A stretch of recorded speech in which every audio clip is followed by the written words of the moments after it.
Welcome, everyone. Today is August 27th, and you're tuning in to your local golf podcast. I'm Brett Smith here, founder of Golf Podcast USA, America's only 50-state local golf podcast network. For our full catalog of shows, go to golfpodcasts.org. There's a golf advertisement making a lot of noise right now, and I'm not going to spend the segment piling on to the people or brands involved, but I want to talk about something that I think is much more important. How does something like this get approved? The commercial is only about 15 seconds long. A woman reaches towards a driver, a man knocks her down to the ground, stands over her, and warns her not to touch his driver. Here's the clip.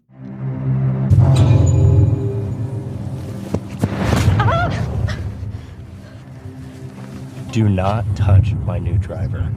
All right, that's enough. You understand the idea. Here's what gets me. I watched this commercial and I can't tell you why I should buy that driver. Is it longer? Is it more forgiving? What's the face technology? What's the launch story? I don't know.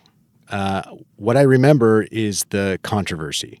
And this is happening exactly at the wrong time to misunderstand the golf audience. According to the National Golf Association, women and girls accounted for 52% of the net growth of on-course participation from 2020 to 2025.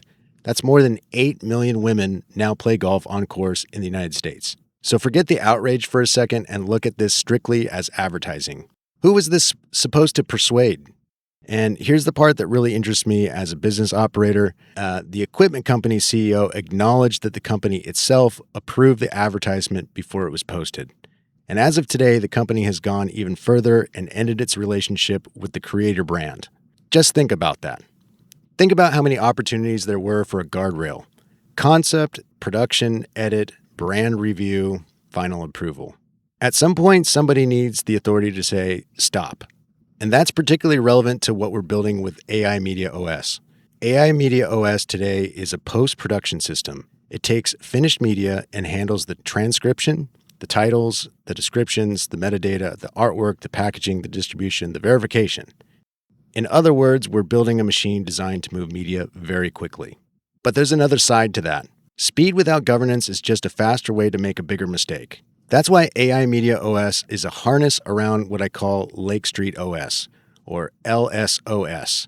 AI Media OS does the production work. LSOS establishes guardrails around the machine. What is it authorized to do? What claims have actually been verified?